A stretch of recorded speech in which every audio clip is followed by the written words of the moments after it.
So up here on this hill, you see a Confederate statue, not a memorial, not a momentum, but a statue that is not actually native to Meade County nor Brandenburg, Kentucky. It is, in fact, a transplant that arrived around 2016, 2017 to this riverfront. The mayor at the time had actually accepted this statue from the University of Louisville. Students, faculty, and staff at the University of Louisville had protested during BLM demonstrations for weeks at a time to have this statue removed from the triangle or the courtyard that I pointed out to y'all during our archive visits at the University of Louisville. And like I said, the mayor of Brandenburg, Kentucky accepted this statue and rehomed it. You can see here it says Civil War Monument, but we call it a statue. It is simply that. So we can walk up to it a little bit. Y'all are like, oh God.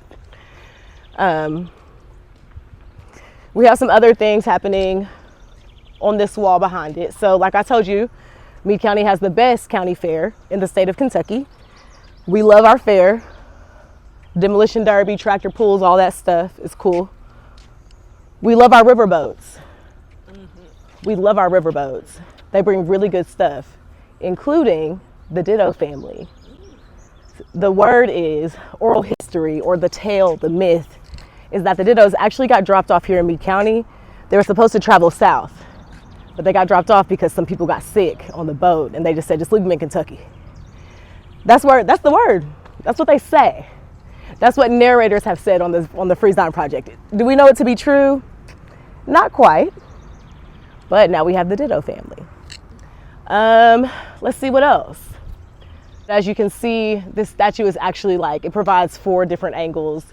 It's actually a huge symbol for what Meade County wishes and hopes to be, which is the Confederacy, even in the mid-2010s. It's crazy. This hasn't always been here. And at the same time, I'm not sure Meade County is actually this.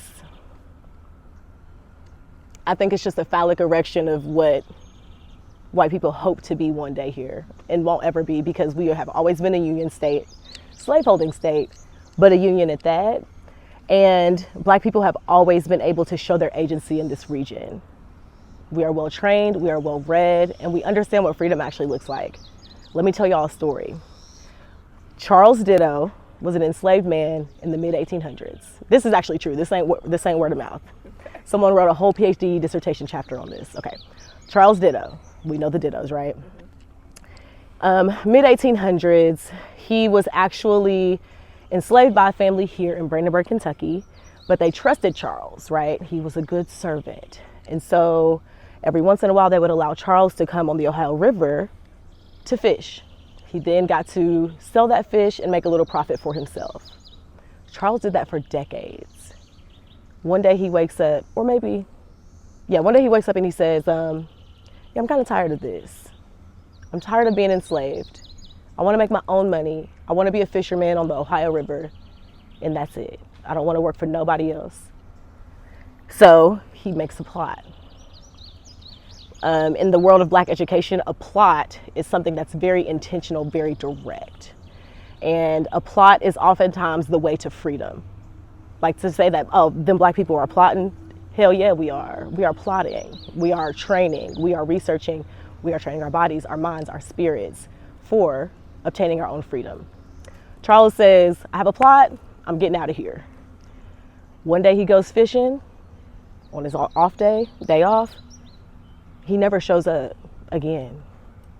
Freedom is right there. That's swimmable. That's boatable. You could go make your way to freedom in a 10-minute paddle boat ride? Charles just stayed in Indiana. He never showed up again. It got so crazy. They call this the Brandenburg conflict in the world of history. It's a whole thing. Let me tell you how upset Charles had these white people. Days go by. Charles never shows back up. So people in Kentucky and Brandenburg are like, okay, maybe let's just check in with our people in Indiana where he sells fish a little bit.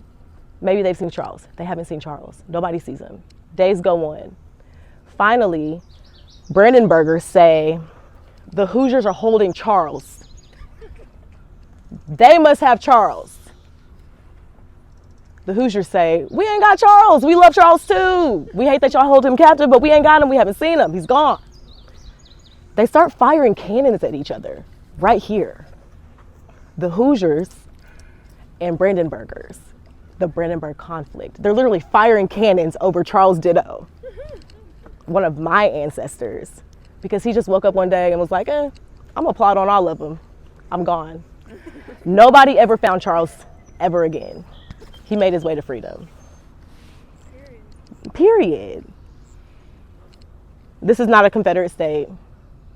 This is a state where black people are looking at freedom every day and just like, okay, I'll just make my exit when I feel is right. When we talked about Lucy, I'll make my exit when I feel it's right. I will liberate myself regardless of the conditions. And that is the story of the Brandenburg conflict. Do y'all have questions?